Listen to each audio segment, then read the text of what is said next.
Yeah, such a great performance.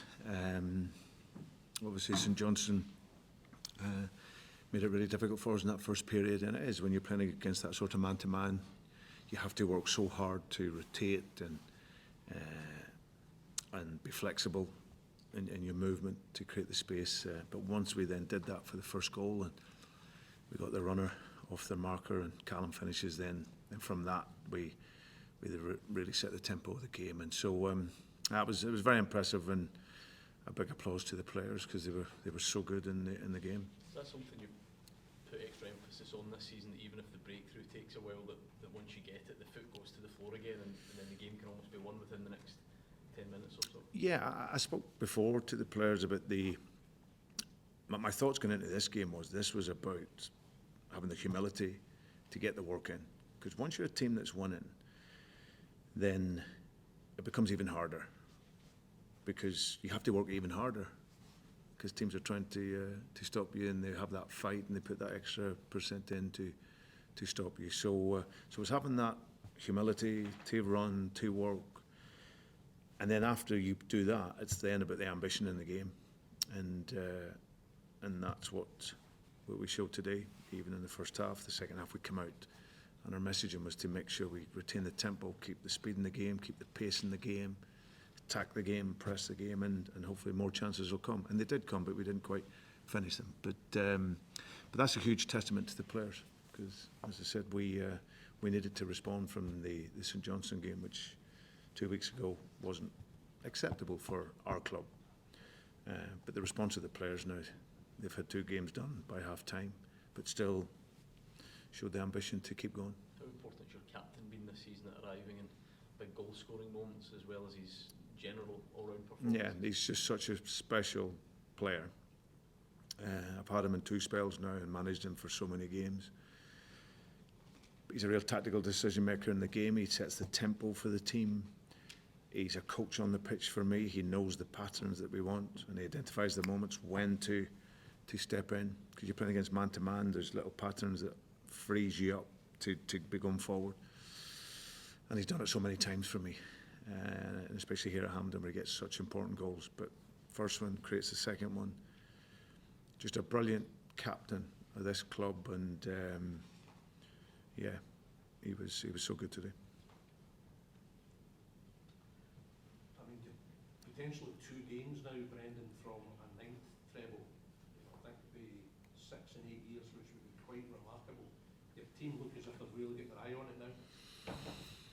Yeah, I think it's been such a long season, and with so many games, and I think we've had 1 or 2 performances within that, which is natural, that maybe weren't quite at our best. But what I've had with nearly 2 years of this team is just making sure that mentality, you got to keep pushing. You know, it's a time of the season where the trophies are there. The supporters want it, we want it, but then it's about, you got to perform. So we're into another final. That was the big ambition from today, and give us that opportunity against Aberdeen in a month or so's time.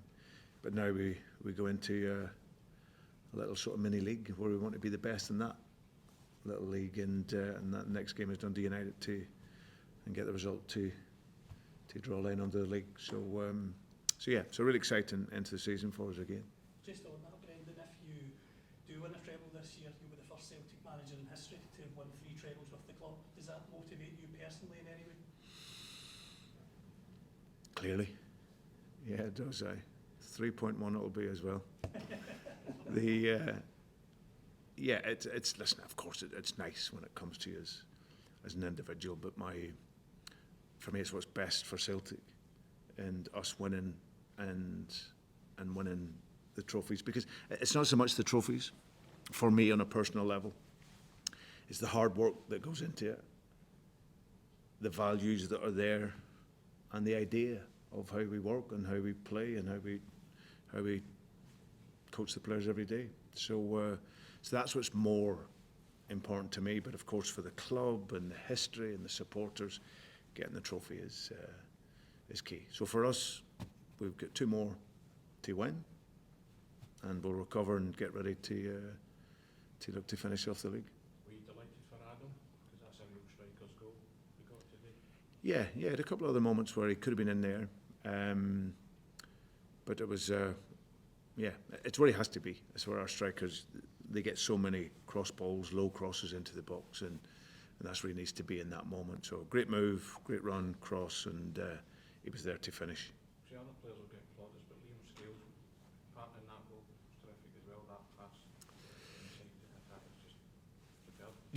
Yeah, I think when you're playing against that system where it's so important that your two centre halves are able to step in and distribute the ball with that quality, and Liam did that. He's a fantastic player. Liam makes the great ball, but it only goes in there because of the run. Rail's run was there, and he squares it, and it's a good finish. You spoke there about, it clearly matters and stuff. That's 21 times you've been here and you've won. That's an incredible record for any manager. Yeah, I think I've always tried to approach these like it's my very first time. I never get tired of it. I never expected the preparation and the mentality, because I know each game is harder. Because the teams are really motivated to win. But there'll be nobody more motivated to win than me. To keep the club succeeding, demanding more from the players and our staff, and that's why we have the success. Nobody goes through the motions here at Celtic. We never get too carried away when we win. We have to keep with humility, because we know we have to work even harder. But our ambition is there to win and win for this great club.